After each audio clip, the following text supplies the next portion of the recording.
हरे कृष्णा। नारद जी आगे पूछते हैं, भगवान नारायण अर्थात नारायण मुनि, महर्षि औरव के बारे में मैं और जानना चाहता हूँ। नारद जी के पूछने पर श्री नारायण मुनि कहते हैं, नारद, महर्षि औरव सरस्वती नदी के तट पर तपस्या कर रहे थे। उन्हें ध्यान से अपनी पुत्री के मरण का वृतांत ज्ञात हो गया। तब वे शोकाकुल होकर दुर्वासा के पास गए। दुर्वासा ने श्वसुर को प्रणाम करके सब बातें बताईं और उस घटित घटना के लिए महान दुख प्रकट किया। मुनिवर औरव ने दुर्वासा को उलाहना देते हुए कहा, तुमने बहुत थोड़े अपराध पर उसको भारी दंड दे दिया है। यदि उसे भस्म न करके त्याग ही दिया होता तो वह मेरे पास रह जाती। फिर रोष से भरकर शाप दे दिया, तुम्हारा पराभव होगा। इतना कहकर मुनि और लौट गए। यह कथा सुनकर नारद जी ने दुर्वासा के पराभव का इतिहास पूछा। नारद बोले, भगवान, दुर्वासा साक्षात भगवान शंकर के अंश हैं और तेज में भी उन्हीं के समान हैं।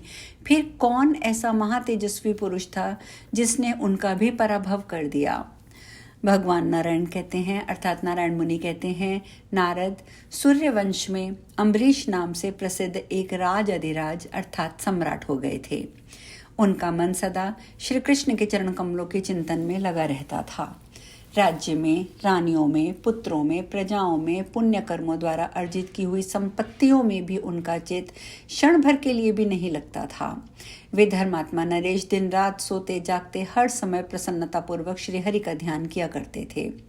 राजा अम्बरीश बड़े भारी जितेंद्रिय, शांत स्वरूप तथा विष्णु संबंधी व्रतों के पालन में तत्पर रहते थे।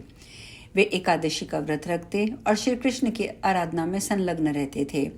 उनके सारे कर्म श्री कृष्ण को समर्पित थे और वे उनमें कभी लिप्त नहीं होते थे। भगवान का 16 अरों से युक्त और अत्यंत तीक्ष्ण जो सुदर्शन चक्र था, वह करोड़ों सूर्यों के समान प्रकाशमान तथा श्रीहरि के ही तुल्य तेजस्वी है।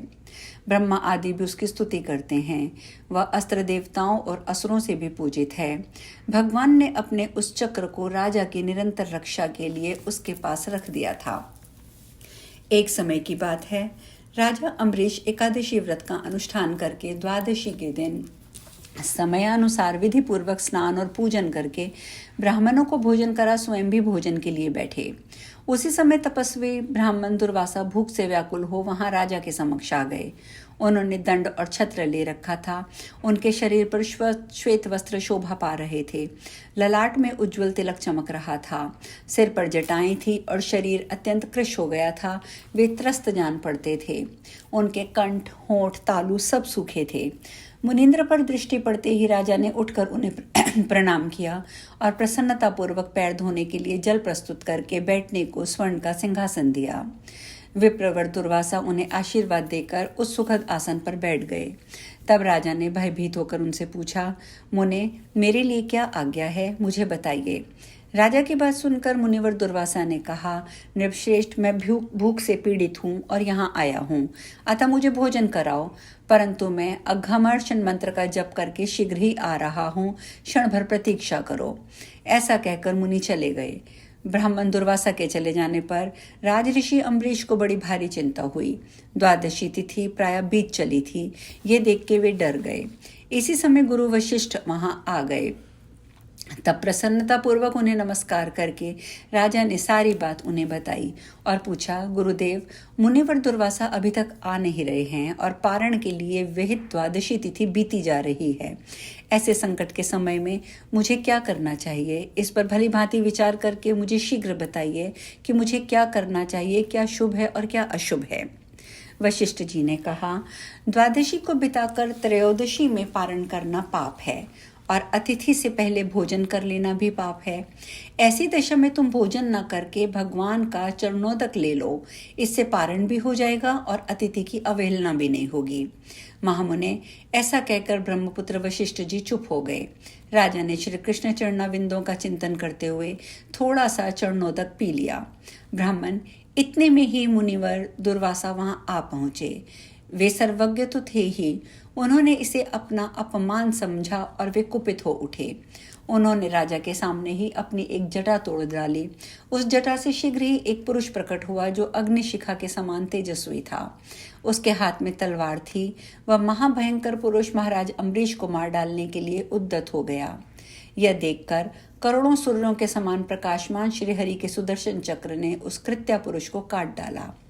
अब वह बाबा दुर्वासा को भी काटने के लिए उद्यत हुआ। यह देखकर विप्रवर दुर्वासा भय से व्याकुल होकर भाग चले। उन्होंने अपने पीछे पीछे प्रज्वलित अग्निशिखा के समान तेजस्वी चक्र को आते देखा। वे अत्यंत व्याकुल होकर सारे ब्रह्मांड का चक्कर लगाते लगाते थक गए, खिन्न हो गए और ब्रह्मा जी को संपूर्ण जगत का रक्षक मानकर उनकी शरण में गए। बचाइए बचाइए पुकारते हुए उन्होंने ब्रह्मा जी की सभा में प्रवेश किया। ब्रह्मा जी ने उठकर विप्रवर दुर्वासा का कुशल मंगल पूछा। तब उन्होंने आदि से अंत तक सारा विस्तार से कह सुनाया। सुनकर ब्रह्मा जी ने लंबी सांस ली और भय से व्याकुल होकर कहा, बेटा, तुम किसके बल पर श्रीहरि के दास को शाप देने गए थे? जिसके संरक्षक स्वयं भगवान हैं, उसको तीनों लोकों में कौन मार सकता है? भक्त वत्सल श्रीहरि ने छोटे बड़े सभी भक्तों की रक्षा के लिए सुदर्शन चक्र को सदा नियुक्त कर रखा है। जो मूढ़ श्री विष्णु के लिए प्राणों के समान प्रिय वैष्णव भक्त से द्वेष रखता है, उसका संहार भगवान विष्णु स्वयं करते हैं।